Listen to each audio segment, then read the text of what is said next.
Hey, what's going on, everybody? Ralph here. So today we're going to talk about how to stop spending more than you make. All right? You probably have some friends, even probably yourself. You have a good job, you make good money, but then by the end of the month, you always ask yourself, why the hell I ain't got no money? All right? It's probably because you don't have control of your spending. All right? So today's topic, today's video, we're going to talk about how to stop spending more than you make.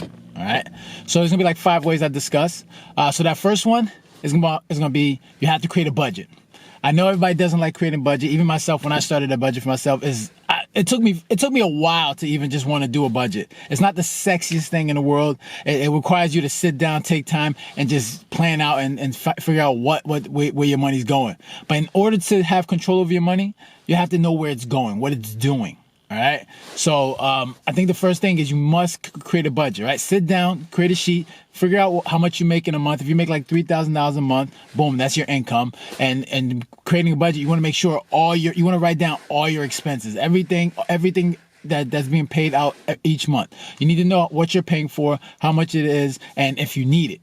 All right. So that first thing is you want to just get a clear picture of what your money's doing. Because if you're making $3,000 a month and you're spending over $3,000, then obviously there's something wrong. Right. So it's important first when you're trying to figure out why you're spending, how to stop spending more. You need to see it on paper.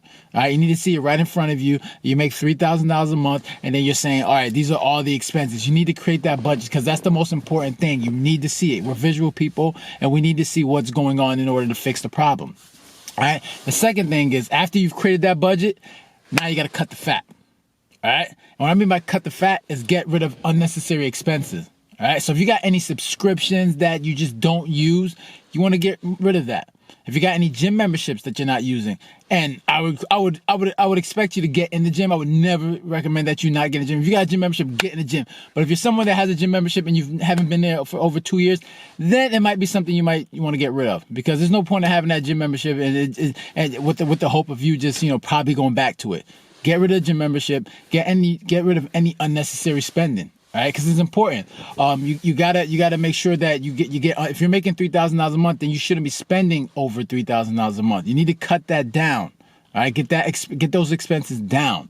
All right, so after that budget, you want to make sure you cut out the fat. All right, so get rid of unnecessary spending, and that should help you out. In terms of you want to take your time, and anything you don't need, just get rid of it. All right. So the third thing is you need to manage. You got to manage your credit cards. All right. As someone that's been in debt, I mean, I've had $30,000 of debt twice in my life, and eventually got it cleaned up. But someone that understands what credit card debt can do to you, and we all know we live in a society where we all leverage debt, and even when it comes to just why we're struggling, debt is a big part of that. But when it comes to credit cards, if you're someone that is not responsible, you shouldn't have a credit card, because the responsible person is, if you're gonna charge your credit card, you need to make sure that thing is paid off every month. All right. If you're someone that can't do that, then you shouldn't be having a credit card, because you're a person obviously that doesn't know how to manage money. So if you're someone that has a balance on a credit card, paying 18 to 25% on a credit card, that makes no sense. You want to make sure you're managing that, because right there, that's gonna kill you, because that APR on your debt is really sucking your wealth, sucking your money. Each month that you got to pay that's just killing killing your wealth building chances. All right. So you want to make sure you manage that credit card debt, because if you're someone that manages credit cards can actually make you money. We all know about rewards, right? Reward points. These are ways that you can make money with credit cards, but you shouldn't be at that point if you cannot manage your credit card, because you shouldn't be having a balance. If you know how to manage debt, credit cards, you shouldn't be having a balance. That thing should be paid off every month.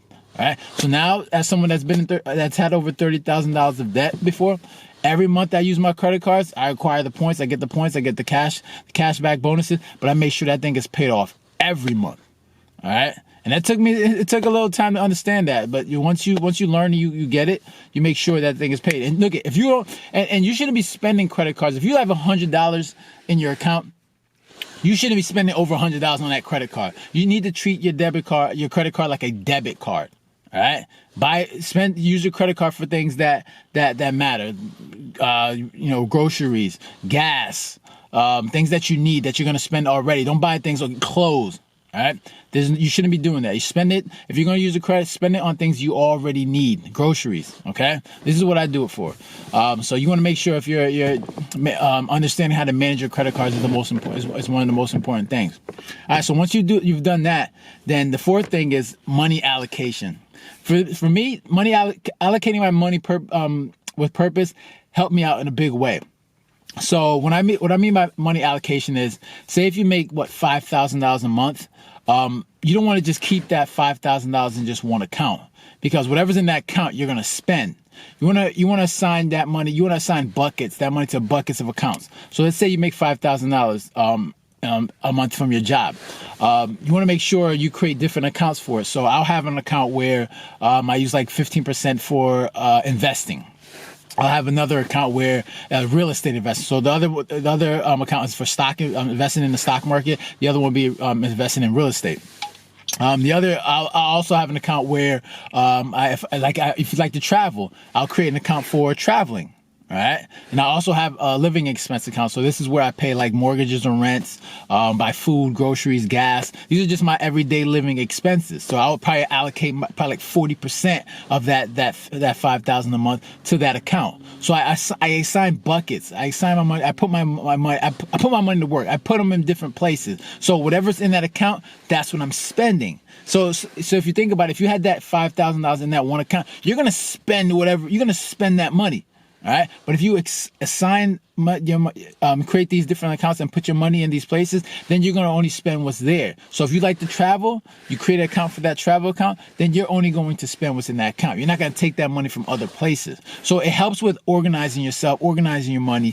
It just gives you a better handle of how to manage your money. So I think money allocation is one of the most important things when it comes to understanding money. Because I tell people like, I always tell people that know, create multiple accounts. Just do it. Like just find out maybe online. I know some banks probably charge you for this. So I will go to an online bank. They don't charge any fees. You can open multiple accounts, right?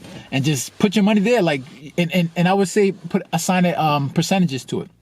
So like I said, if you have the $5,000 a month, you decide how much allocation you want. Like, so I put like 15% when it comes to investing in real estate. I mean, into stocks. I'll put 15% of that 5,000 into that account each month. All right. I'll put another 10-15% for real estate investment. All right. I like to travel, so I'll put like another maybe 5-10% in my travel account. All right. And then I'll do my living expenses and any other account that I like to do. If you like to eat out in restaurants, all right, even though you should be eating at home, that saves you a lot more money. But if you're someone that likes to eat out, then just assign a certain percentage to that account, and then you can splurge and go out once, twice a month, 3 times a month, depending on what's in that account. If you ain't got no money in that account, then you're not eating out. All right, eat at home. It's the most healthy option. All right, so allocate your money in the right way, and you'll find that you're managing your money much better. All right, and you'll find that once you assign your money to these places, that each month then you know exactly where your money's going. All right, and the last thing, so after doing all this, if you still find that yourself is struggling for money and getting a balance on your money, then you need to make more money. That's the solution, right? If you're making $4,000, $5,000 a month, but yet you still have expenses that exceed that, after cutting everything that you can, you're still finding that you're still in the red, then you need to make more money. All right, get a side hustle, start a business. All right, you need to increase that income. All right, that's the only solution. There's no other way to do this unless you increase that income. So, like I said, obviously for me, starting a business is one of the best ways, because obviously your earning potential is unlimited compared to a 9-to-5 job where you have the salary or hourly pay. So your income is limited in a way. So, but with a business, you can your income is dependent on how hard you work or the systems that are put in place in order to make that money. So that is a solution. Like, after doing all that and you still find yourself struggling for income, for money, or getting in the balance, you need to make more money. All right, get a second job if you have to. Like I said, start that business, start a side hustle. All right, sell some stuff. So I mean, these are really important things in order to figure out how to stop spending more than you make. Because I think for a lot of people, that is the number one killer for why they're struggling every day. You know, they live in paycheck to paycheck because people don't know how to manage their money. Some people say like, oh, they make $50,000 a year, and it's like, oh man, if I could get that $8,000, $10,000 raise, I could really make some changes. But what they find out is if they get that extra $8,000, $10,000 a year, what they do is as their income increases, so does their expenses. So they're stuck in the same situation, which is why people get stuck in a rat race. It's not because they don't make enough money. It's because they don't manage money properly. What you should be doing is as your income increases, your expenses should be staying the same. All right. Unless you're gathering expenses that's making you more money. All right. So you don't go, oh, I'm making another $8,000, $10,000 a year. That means I can buy the new TV or I can buy the new car. You're just getting stuck. All right. You're just increasing your expenses. And then every month you're going to find that you have no money. All right. So I think for people, for a lot of people, figuring out how to manage their money is gonna solve a lot of problems. All right. If more people had this understanding of how to manage their money, you would see a lot more people not, in such stress. All right. They'd be able to save a little bit more. They'd be able to invest. But a lot of people don't do that. All right. So I hope this helped. If you liked what you saw, make sure to like, share, subscribe. And if you have any questions, please comment below. All right, so take care, have a good one, and I'll see you on the next one.